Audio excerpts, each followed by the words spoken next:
Greetings, do-it-yourselfers. So many of you really enjoyed the previous video I did on tips, tricks, and hacks for your home garage to make life easier as a do-it-yourself mechanic. Many of you submitted your own tips.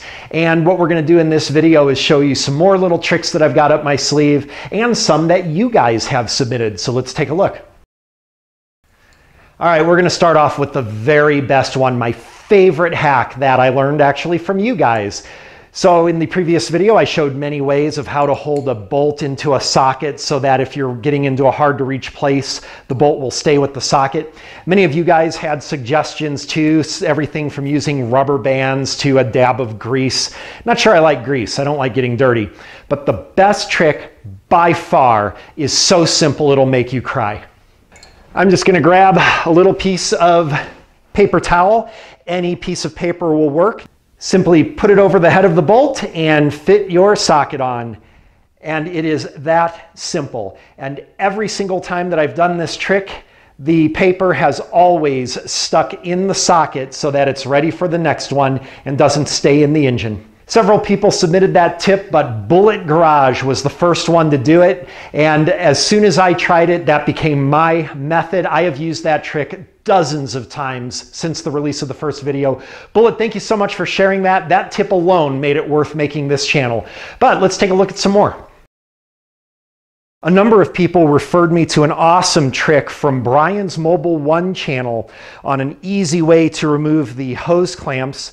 A lot of times you get your pliers under there, but they'll slip underneath the clamp and you can't remove it.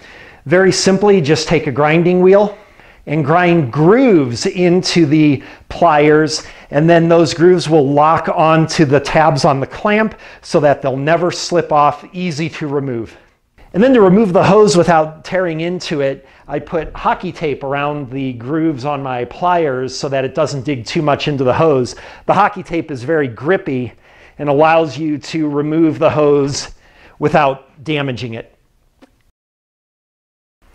For years, this has been my funnel for adding oil to the car. Just simply cut the bottom off of a 1-quart oil container. And it perfectly holds the new oil until it finishes pouring. Sometimes on these plastic fluid reservoirs, it's really hard to see the level of fluid in them. Just simply hold a flashlight right up to it and you can easily see the fluid level inside. There's a number of reasons why you might not want your garage door to open or close while you're working on a project. Maybe the car is jacked up so high if the door were to open it would hit the car. Maybe you got the bumper sticking out a little bit but it's over the sensors on the floor. So one thing I do, I've got this piece of tape right next to my garage door switch. If I'm ever in a situation where I want to make sure I don't accidentally close the garage door, I just put tape over the button so that I'll know.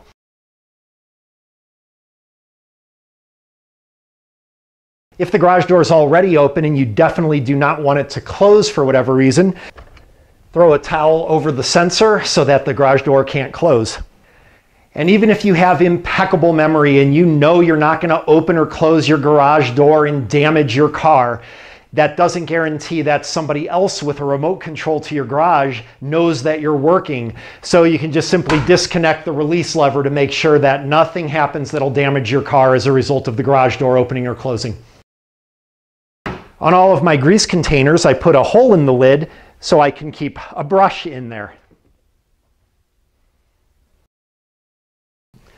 This is a simple 2-component cleaning bucket that you can get usually 2 for $5 at Walmart or Target. The groove makes it a perfect drip tray for your engine stand. I always like to keep a spare fuse with my multimeter. I just put it on to a piece of duct tape.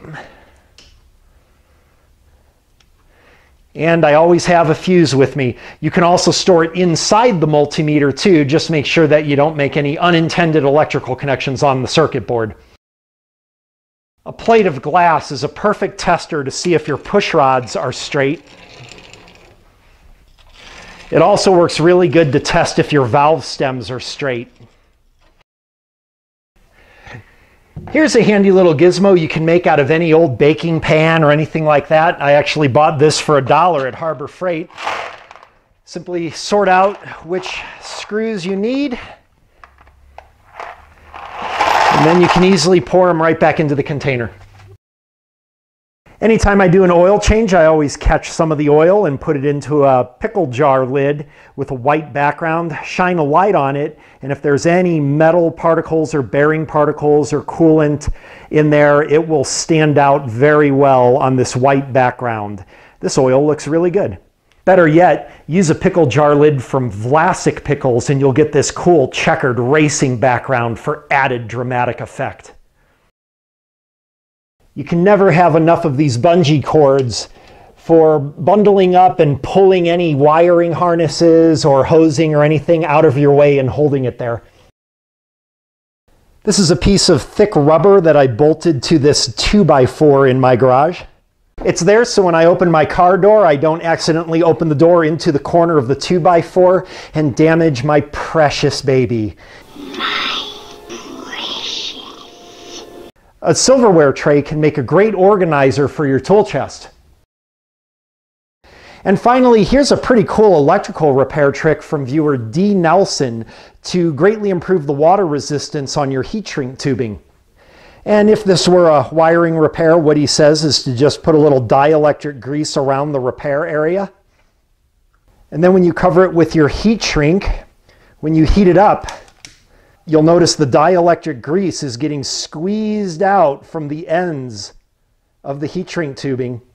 So now you can see there's no way that water is going to get into that connection. Pretty good trick. Well, that concludes yet another amazingly awesome video production. But if you have some tips or tricks that you think I left out of this series, please put them in the comments below. And if they're good, we'll go ahead and use them in maybe a part 3 of this series. Thanks for watching. I hope you found this helpful.